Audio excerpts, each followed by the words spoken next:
This is one of the most important decisions you got to make if you're trying to start a dropshipping business. Do I want to go into high ticket? Do I want to go into low ticket? I've done both. I've experienced in both. I do like one more than the other, and trust me, the differences are a lot bigger than you think. I'm going to the pros, cons, and misconceptions about each model, and by the end of the video, you're going to know exactly which one's for you. What's the difference, right? What's the difference between a low ticket and a high ticket store? So low ticket items, that's like between $5 and $50, you know what I'm saying? Like little like gadgets, toys, like fidget spinners, you know, just little shit like that. You know, impulse buys, fitness equipment, they all fit into this category as well. But basically your goal here is volume, right? You need to sell a lot of shit to make money. High ticket products, very simple. These are items priced between like $300 and like 3, 4, 5, 6,000, you know, anywhere in that range.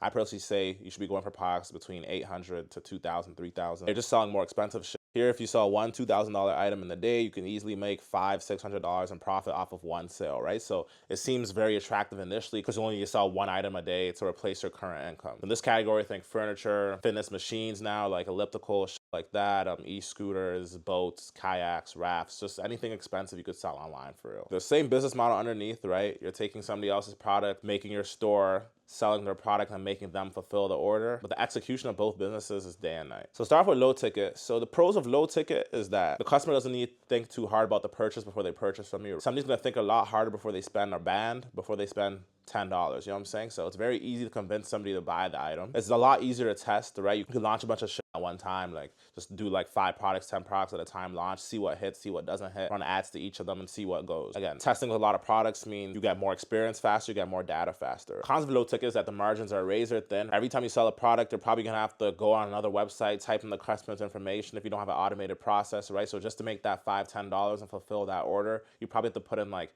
4 or 5 minutes of work, which doesn't sound like, but to make enough money for you to replace your income, you're gonna have to sell 20, 30, 40 items a day. If you're putting 5 minutes into fulfilling each order, you guys can do the math. You're spending 2, 3, 4 hours a day just doing work, taking the customer's address and information from your Shopify account, inputting it into your supplier's account so they can fulfill the order respectively. So that goes into my next point. It's a customer service nightmare, right? Probably when you're at the point where you could replace your income with the store, you probably need to have somebody on payroll managing your orders. I know there's auto fulfillment, but even just dealing with customer service, refunds, questions, chargeback. When you're making this amount of money off a low ticket store, you probably can't do it all alone. So that's just another thing you need to consider. And your ads have to be perfect. You know what I'm saying? Like your ads have to be creative. You have to come up with new shit all the time. Your ads literally have to be perfect, way more perfect than they have to be in a high ticket store. And that's something that's gonna come with experience. You're not gonna get it right the first time. Your ads definitely have to be on point with a low ticket store for sure. Finally, a lot of these stores, they have products that are hot for a bit, like fidget spinners and shit like that, but then a few months later or a year later, if you're lucky, the item just goes down. You know what I'm saying? Like it loses all the hype. So it's kind of hard to have a low ticket drop shipping store last a long time and give you money for a long time. On to the high ticket, you have way higher profits in this category, right? You're making between $200 and $1,000 a sale.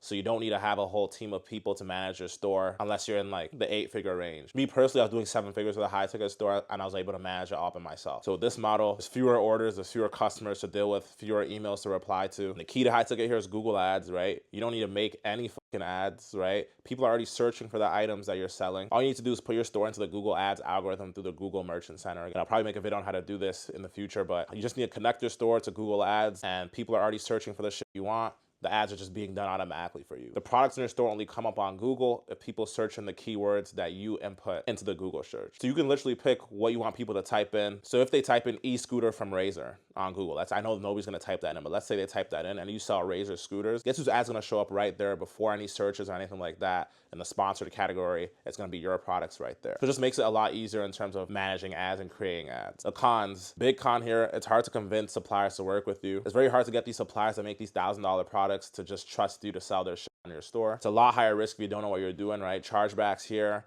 you lose $1,500, whereas a chargeback in a low ticket store, you lose $10, you know what I mean? So very risky if you don't know what you're doing and you're not taking the right preventative actions for that. And some niches in this category are hyper competitive, right? There's a lot of other stores doing the same shit, you know what I'm saying? So you're gonna be fighting for that Google ad spot and you gotta make sure you're still profitable after all your ad spend. So yeah, just balancing that can occasionally be difficult. If your niche has less saturation, then you're good, but in a more saturated niche, that might be a little bit of an issue. Personally, what I recommend, because we're here for longevity and we wanna create brand and have a cash flowing asset for a long time, I personally recommend the high ticket, right? It's just a lot less work. You don't really need to deal with people until you get into the 8-figure range, and if you're doing that well, props to you. But high ticket is definitely the move. You just need a few bands for ads to start off.